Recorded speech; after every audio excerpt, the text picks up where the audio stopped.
Hello, everybody. Welcome back to the Slow Flower Show. I'm Deborah Prinzing.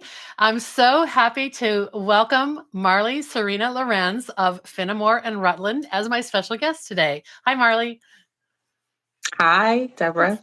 Thanks for So, having me. you bet. We've been wanting to do this for a while, and I kind of held off because I knew we had something fun to celebrate, which is this week the book that you're featured in that I worked on with Robin Avni, The Flower Yeah, Farmers, is publishing so on exciting. actually on May 6th. This podcast is going to air on May 14th. So it will have been out for a week. So congratulations, Marley. Thanks for saying yes when we invited you to be part of the book. Glad to be part of it. I know you are. I am too.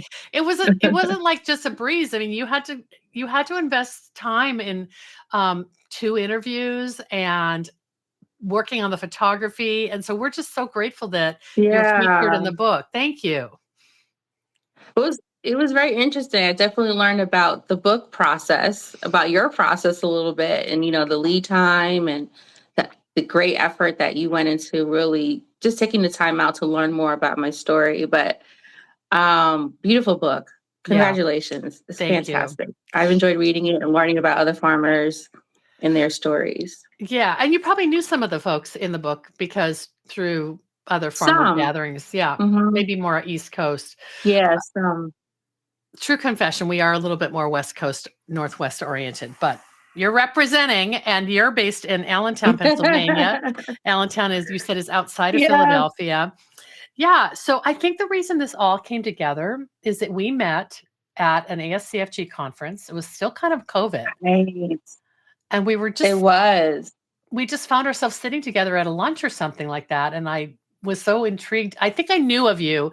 And then I was like, oh, great. I Yeah. finally can meet because I did, I don't attend a lot of ASCFG conferences. So it'd been several years. So I was just really happy to hear your unique story. And we're going to share it with people today. Okay.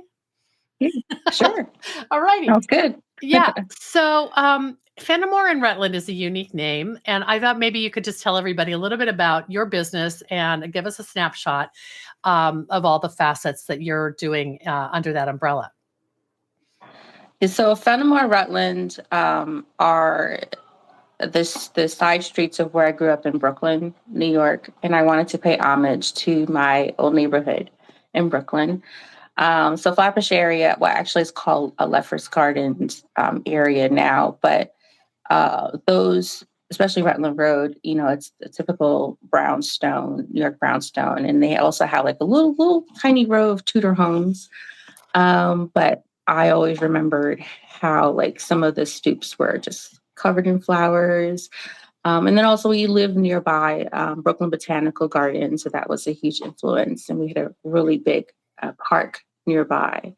So I think all of that, along with my English aesthetic that I love so much, because I was a huge book reader of all the English novels. So they would talk about their gardens and what grew in those gardens. So all of that really influenced my personal garden aesthetic and also the name of the business. So I started Fenimore Rutland actually not as a flower growing operation, but as a greeting card company in 2016. And so I was doing floral photography and I was applying the photographs to the products. I would make Wow. custom notebooks, custom greeting cards, mugs, you name it. And then in 2019, I pivoted to growing flowers. Mm. So it's been a journey. So much to unpack there. I loved that story about your formative years. And we have to think about that. Like, what imprints on Yes. our little personalities when we're young to stay with us. Mm-hmm. And I say, I say in the book, Marley says some of her most vivid floral impressions came from the BBC programs of her youth when she watched period Yes. TV dramas. Yeah. So, were you a little bit of a strange child? Probably. Not strange Probably. by strange by my standards, but I could see where your peers probably were watching, I don't know, Yeah. Cabbage And I Patch don't Dolls or really, something. Yeah, they probably, I don't think I brought that with me outside of the home. It was more Mm. like, um, my personal, private, you know, interest, really. Your inner artist. I Yeah, love it. yeah. Um, it's so great also that, you pivoted at a time when you could still draw from those influences, even though it had been, since you were probably 25 years later, here you are deciding to grow flowers. And I feel like that's a great story that a lot of people can relate to based on you had a garden or you had a yard, I guess, and you actually have a double lot, right? So I grow my flowers on a second lot, which is like, it's pretty big. It's like 2,200 square feet. Um, it's not that big when it comes to flower farmer, size, but it's enough for a one woman show. So For sure. it's enough to get the full range of what is required to learn about flower farming, Mm-hmm. um, from soil, um, to harvesting to logistics, Mm. and infrastructure. So it's a great way for me to learn and fail Mm-hmm. at all the things, and do it on my terms so Yeah. that if I do eventually have an opportunity to expand to something larger, I can be more successful. So it was That's not such a my good. intention to do this now. It was actually my intention to do this at retirement. Well, how did that uh what trigger gave you permission to just go for it instead of putting it off into, for decades into your, 60s or 70s? Um, yeah.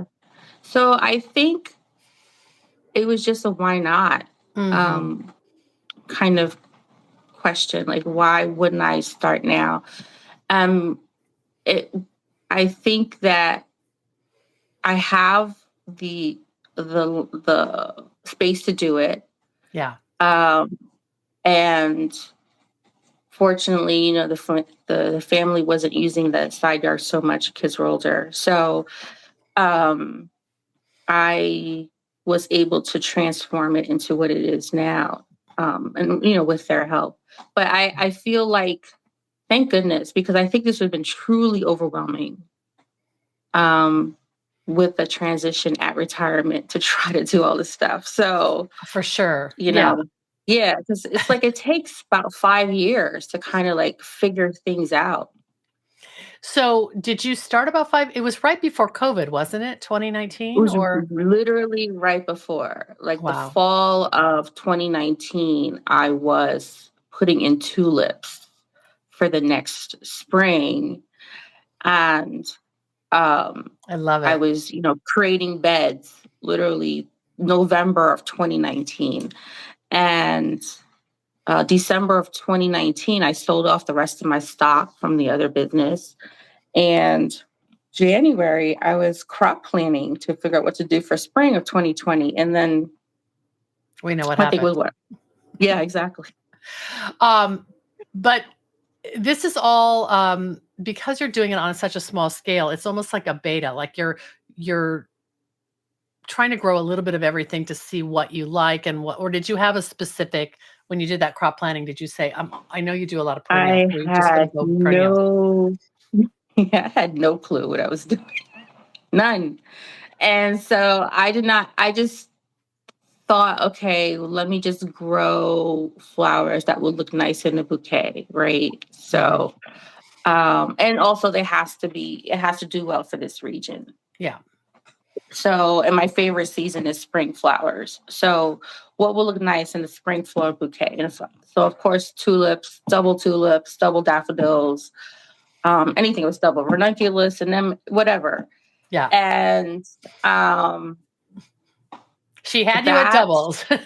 yeah, I love it. anything pretty and fluffy and feminine and swirly and just, but that was also a lesson that you don't have to grow all the things to be successful because, first of all, I have there are plenty of other flower farmers in, within 20-mile radius that are very successful at what they're doing. I don't need to replicate what they're doing. I can use them as a source. So since I started, I've changed my focus to not grow all the things. What are the things that are most important to me? And so let's lean back into my aesthetic and grow the things that really bring nostalgia and like a romantic English vibe. And I am moving towards a model of higher percentage perennials now. So spring is more like the bulb crops, and then the spring ephemeral perennials. Then I know you're big into dahlias, so that's kind of like your major summer crop, right? Yep, fall. Late summer, fall. Yeah. So that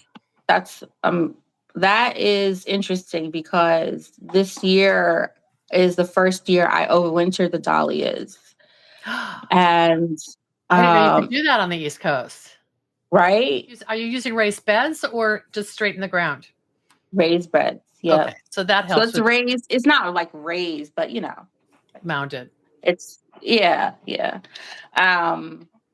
So they are covered. They were covered with thick layer of leaves, and I put plastic over it, and I uncovered it maybe about a month ago, and I was worried, because these dahlias are not cheap. So and so I was like, okay, did the experiment went? I haven't seen anything, and just this week I started seeing sprouts, and I was like, this because that's going to be the my secondary part of what I want happening, in the fall. It's spring and fall for me. Yeah. So if I couldn't get dahlias, I don't know what I was going to do. That I know what you're talking about, like that sense of holding your breath, like, oh my God, did I just kill this whole crop? Right? Until the minute you see those little, I do this with my peonies every single year. When I finally see those little tips that look like lipstick coming up, I'm just so relieved. And, I think you must have felt a huge exhaled with total relief when you saw those beautiful dahlias pushing up, just because this would be when you'd be planting otherwise, right? Yeah, otherwise I would have to, because the problem is, I'm limited in space, right? So I would have to figure out how or where I was going to store them. Normally I would have them in the cooler, but I could only put so many in the cooler. So now I wanted to have a dedicated row to the dahlias, and the fact that I can overwinter them now, now I just have to, I want to do some overplanting until they, what is this, May? So maybe I can put in some tulips or something. But yeah, it's just, I was so happy to see them. Yeah. Roughly how many dahlias do you grow, or is there a different metric that you use, like the row length or something like that? Well, prior to this season, I grew a lot. So probably 100 or so. But then I had a huge loss because it wasn't stored well. And so I was really banking on this overwintering working, because it's a significant investment. Yeah. For dahlias. So now I only have maybe 20, 30. And now I can grow because I know the process works. Right. And each of those plants is pumping out many blooms. So it's enough. Yeah, for sure. The volume is, you'll use them all, but you can always augment from other farmers. It sounds like what you're saying. Right. And, to help, you want to use as much as you can from your own, so that it helps with the profit. But thank goodness I do have some really great farmers here locally. Yeah. So Marley, what are the channels that you're mainly selling to? Because I know that do you still have your little studio? Yeah, and in the other, yes, That nearby, no you're longer with, in my home. yeah, with in another location. Yeah, we'll show Right. a photo of that. So you're doing custom design work for local, like everyday For flowers. weddings, Oh, and weddings. events, yes. And then I do when I the CSAs, I prepare them there because I have a lot more space. Um, yeah, so any type of design work is done there. Okay. And how far is that from your house? Oh, a few miles, Okay. 2 miles So maybe. Yeah, so not far. taking flowers that you've harvested from the lot that's next to your house, taking them to the studio to put in the cooler, that's a pretty easy, you could almost do that daily if you had to. Right, if I needed Yeah. to, yeah. Yeah. And then the customers, do they pick up there or are you doing They deliveries? can. Okay. Yep, they can pick up there. They can also pick up the house if it's, if I'm closer to where they live. That's a nice thing about having the two locations Yeah. is that it allows customers to have an option. But it's been great. I've been there. It will be 2 years, I think, this year, or maybe it's a year. But it's a really good relationship with the other florist. I freelance for her as well. But as far as Fenimore Rutland, those are the main activities at the shop. Hmm. Is the custom work, the wedding, or custom orders, the wedding and event work, and then the CSAs, it depends on the season, right? Right, depends on the season. So for this year, 2025, I took a step back from doing the CSA so I could concentrate on redoing the infrastructure of the growing area. Kind of expanded it, and I wanted to be in a good spot to prepare for next year. One of the things that I really didn't do, even though I did crop planning and thinking about advertising, marketing, and all of those business things, I really didn't pay attention to the infrastructure Yeah, and because you prepare well for growth. Yeah, yeah, and was that because like everybody, you just get so excited, you plant everything, and then you're not really sure. thinking about how the layout or the succession, those sort of issues? Yeah. So, like, you might be thinking about the layout as it relates to the crop that you're planting, but not necessarily as far as longevity, Hmm. right? Which most farms, when they're dealing with acres, you probably don't think have to think about that so much. Right. But if you're in limited space, everything has to be well laid, and so I am doing that this summer. So So does that, um, I hesitate to ask, does that mean like literally digging things up and relocating them and reorienting the beds, or probably, Mhm. Okay. Good thing you like probably, spring and fall crops, because summer, maybe there's a little bit of a yeah, lull, even though the weather's brutal. You'll be out there in the evenings probably doing that. yeah, Uh, probably. I mean, I have some lilac bushes, I have some peonies, so it's just I like to think about it as it's just preparation for success. So yeah. in order for me to get to that next point, I have to make some changes, and it's just me, so I can't always make the changes and then try to keep the sales up at the same time. So It's interesting when we read in the Flower Farmers, there's a chapter about Susanna Calhoun in New Mexico, and she kind of let her field just go. Well, she said go fallow for a year just to rest the soil and rejuvenate the yeah. soil, because they had a horrible, um, like I think 2 or 2.5 acres of lavender that had just horrible weed issues, Uh, and or something like that, or chemical overspray from the neighboring farm. I can't remember, but it was something like, we just have to stop. We just have to give ourselves permission. And it sounds like that's what you're doing, is like, you could be frustrated all season, or you can stop it now and course correct. exactly. And I think that's the right word, is giving yourself permission, because um, if you allow yourself to continue and go through the frustration, that can easily lead to burnout. Yeah. And that would Right. also affect, the following year, because it takes a while to recover from that. So it's best to just stop and really just get your foundation right. You're 5, you made this decision. What is there a single like frustration you had, or was it things building up over time? No, it was a couple of things. The first thing was, just really recognizing my own limitations. Mhm.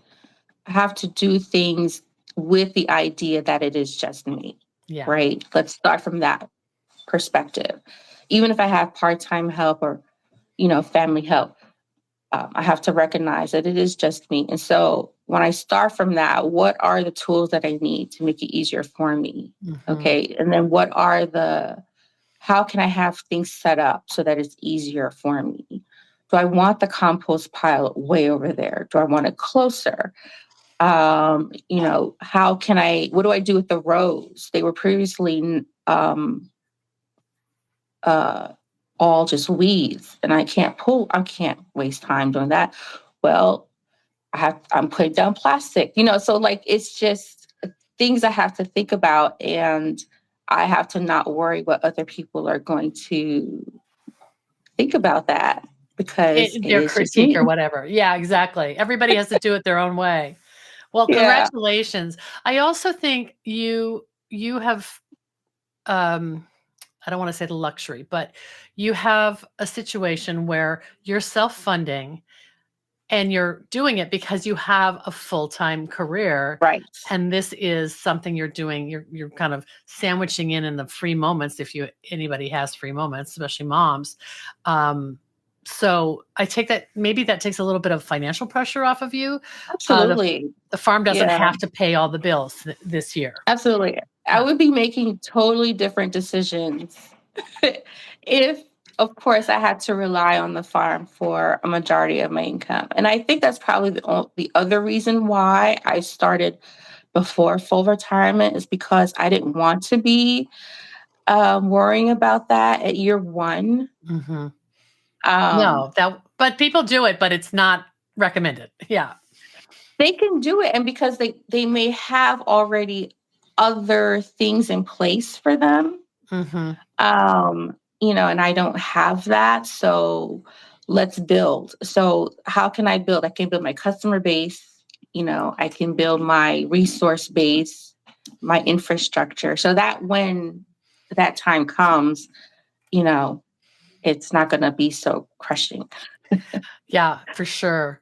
Well, I would love to share some of the photos of your chapter in the Flower Farmers book so we can just tease people and say, hey, check it out. This is Marley is one of 29 farms, or Fenimore and Rutland is one of 29 farms. We do have more than 29 people because some people are like mother daughter or families. Right. But, there's wonderful stories, and I love your stories. So I'm going to try and find that chapter and put it up on the screen. First of all, here's the cover.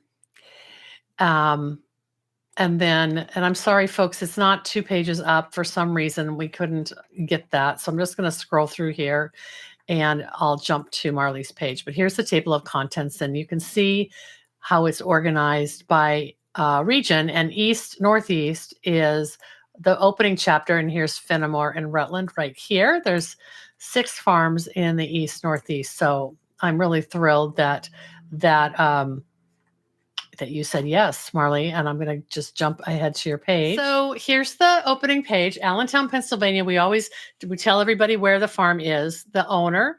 There's Marley Surena-Llorens, and then Fenimore and Rutland. So I had a privilege of getting to interview you and write your story, and I felt like you were really patient with me because things get lost in translation. I'm glad you read it through a couple times and corrected parts of the story. And I don't want to give it all away. I want people to buy the book and read it. But this is a wonderful portrait of you in your studio that you, it sounds like you're subletting from another designer who you also freelance for. Yes.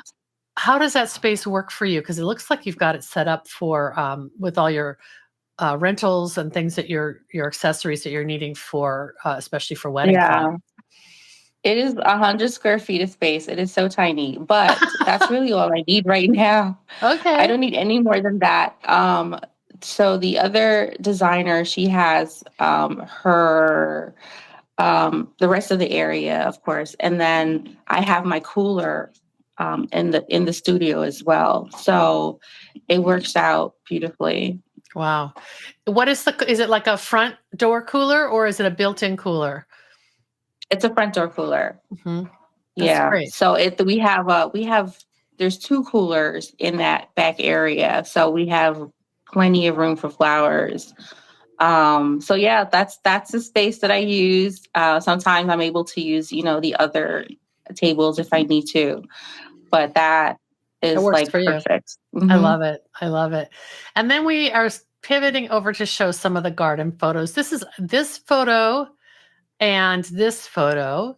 Imagine those Yeah. as a beautiful 2-page spread. There aren't a lot of 2-page spreads in the book, but this is so impactful and so brilliant and in your face dahlias that I'm really delighted that the designer paired these. I mean, because this is sort of like the tools of the farmer. And look at those, Right.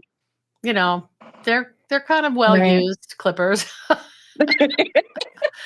They're well loved, Deborah. Yeah, yeah.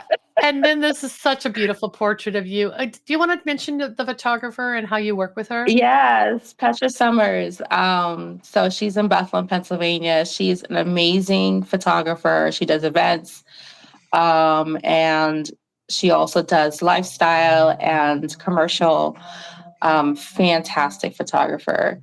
But you can see why I love those dahlias so much. Most of the dahlias are, I think, they're either floret seedlings that I've grown, or dahlias from Cozy Town Dahlias, which is Okay. also in the Northeast. But like, you see how tall they are. I'm just like, those are my Right. babies. And I also see is it like a little border of wood around the bed to that's what allows you to mound up Yeah, the no. soil? So Mima from Urban Buds had suggested using cattle cages. Oh, okay. Uh, so the wood part, yeah, is just to create the row. But I grow my dahlias in these cages that are in the bed itself, and I stack them too high, 2 cages Oh, high, and then the so dahlias come that up through that as almost like a trellis or correct. something. Wow, you really Yes. can't see that in So the picture. yeah, because it's by this time in the season, it's like overgrown. Yeah. But it kind of helps keep them tall. I don't really need to use additional resources to corral them. Yeah, you're not staking them or anything. No, nope, those That's aren't perfect. staked. Well, that's a good tip, and I love No. that. I've heard of that before, and I've actually seen them on farms, but only when they're naked, not with the plants coming up Right, through them. Yeah. right. It's nice to see that Yeah. in the background there's, other landscaping plants and perennials that you're using. Hmm. And then this is another photo that just sort of shows your space and you really are an ambassador for dahlias. And I know that's not your only crop, but she did a lovely job. It's really great. And then Yeah. but because everybody in the book wanted to have dahlias as their Oh, featured yeah. flower, I had to crush your heart a little bit. I And know. but you agreed to talk about foxgloves because that's another crop that you grow Yeah, in the that's spring. important. Yeah. Yeah, especially if you're thinking about nostalgic gardens. Foxglove is like, you know, it's important. It's necessary for that type of aesthetic. Like a cottage garden perennial. Exactly. Yeah, I love it. Exactly. We got these photos from Johnny's Seeds. I just want to give them a shout out and thank them for that because when we were putting our timing was off, and we asked you too late in the game for you to get your foxgloves Yeah. photographed. So follow Marley on Instagram. You'll see her cottage flowers this spring.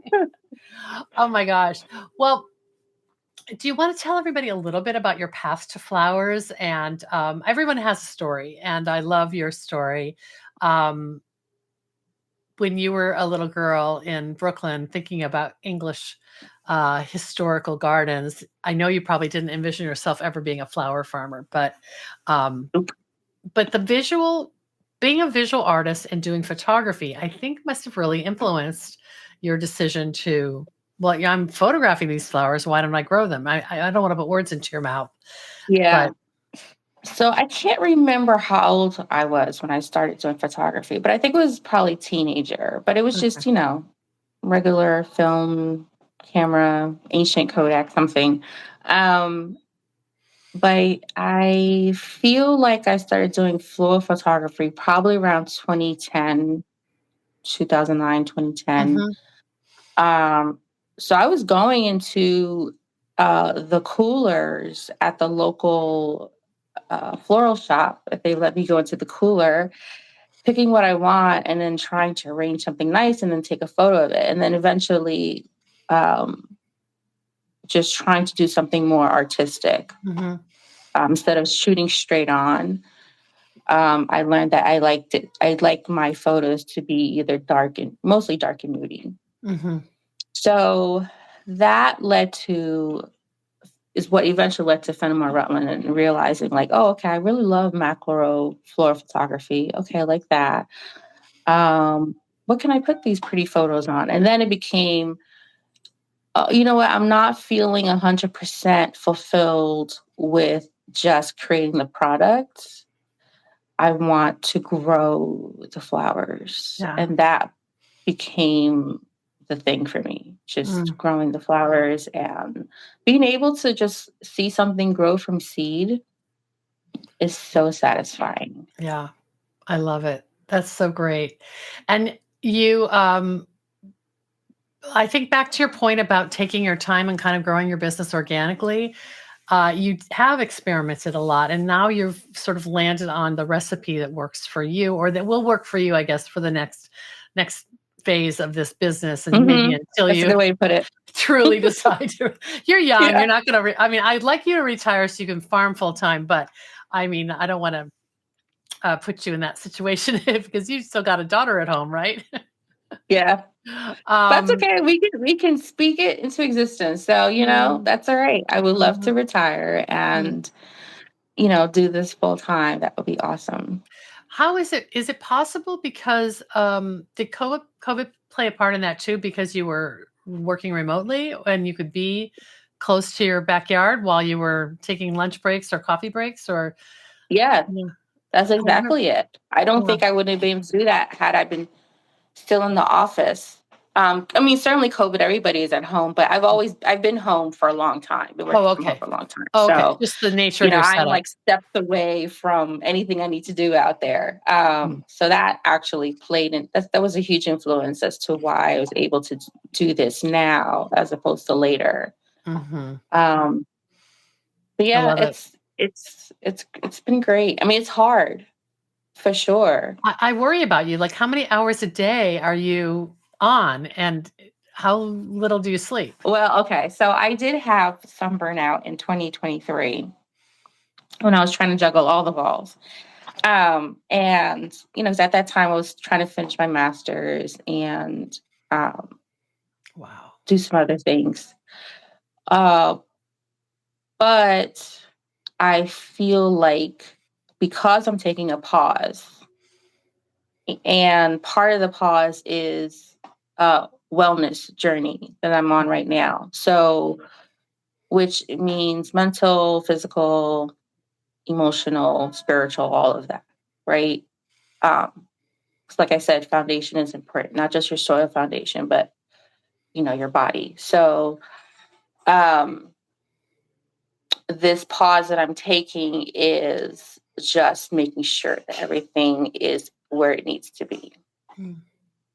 So I'm still growing. Like I have a bunch of things I need to transplant. So I'm still growing. I'm just not like trying to do 200 starts of something. And Right. so, Right. Well, I really admire you for sharing that. I think especially women, we go so fast and we take care of everybody else and we forget to take care of ourselves. And I like that this year could be wellness for your garden and farm and wellness for you. So right. I like that. I think I'll yeah. use that. All right, do. We'll talk about it. And we're going to see each other. We're going to see each other in about a month. Robin Avni, Yeah. my co-author, and I will be at Longwood Gardens on June 10th, which is in Kennett Square, Pennsylvania. And Marley is going to be our special guest at a talk we're giving because we have to not just talk about flower farmers, but present a real flower farmer at the talk. So thank you so much for saying you'll be part of that. I'm Yes, really I'm excited. I love longwood gardens. I'm a big fan. Well, when I mentioned you to them, they were like, oh, well, the person we're dealing with is like maybe I think, adult education manager or something. He's like, oh, I follow her. I've been wanting to meet her. So I'm like, well, great. Now's your chance.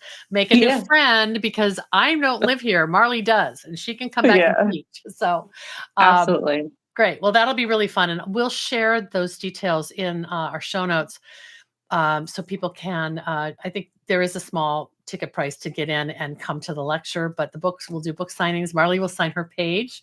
Bring your special Sharpie, Marley, okay? Yes. It'll be fun. Yeah. And I think it'll be a celebration and a good kickoff for Robin and me, because we're going to go on to New York after we're at Longwood. And it'll be just fun to have a party and be at a really remarkable public garden. The fact that you grew up just blocks away from Brooklyn Botanic Garden, and now you're, in the Philadelphia area has so many amazing public gardens. Yes. You're spoiled. That's great. Yes, I am. And before we wrap up, Marley, tell folks what you're doing this year, how they can find your flowers or what you're planning to do. I know some of it hasn't been officially scheduled, but you'll be posting on your website and your Instagram. Yeah. So on my events page on my website, we'll list all the things and the collaborations I'm doing this year, doing a ton of collaborations. And then hopefully in the fall, we'll have a U-Pick available, which I'm so excited about. This is my first one. And it'll be private. So it's just an opportunity to get flowers into the hands of the community. Yeah. I love that. Private being that people will buy a ticket to schedule Correct. a time. Yes. Yeah. Mm-hmm. I mean, that's something you talked about in the chapter about how you really are focused on being a hyper-local source to your immediate neighbors and community, which is just so healthy, because driving long distances to do weddings and events takes up half of your weekend, and that's not good balance either. So I love it. When you do the collaborations, are they with other small business owners, or? They are. Okay. So, it could be just the fact that I'm showing up in their space, that they allow me in their space to sell bouquets, or it is truly collaborative, where we're using both products from both businesses. So that's really great. And it just allows people to get to know both businesses. So other lifestyle businesses mainly, or? Correct. Yeah. Yeah. So I have one the Mother's Day at Crave Nutrition. So they're a company that makes healthy based drinks. And so it's their 7th year in business, and they're celebrating that. So they invited several vendors to come join them. So that's a great combination right there. So yeah, that customer who cares about sort of healthy wellness is going to care about local flowers and the fact that you're growing sustainably and all. I'll see you very soon. We will we'll have lots of details in our show notes. And thank you so much for saying yes when we asked. Sure. And everyone can find. My pleasure. Yeah, you'll find the replay video and all of Marley's social places in our show notes at slowflowerspodcast.com. So happy Mother's Day, by the way, and I'll see you in June. Okay. All right. Thanks. Bye-bye. All right.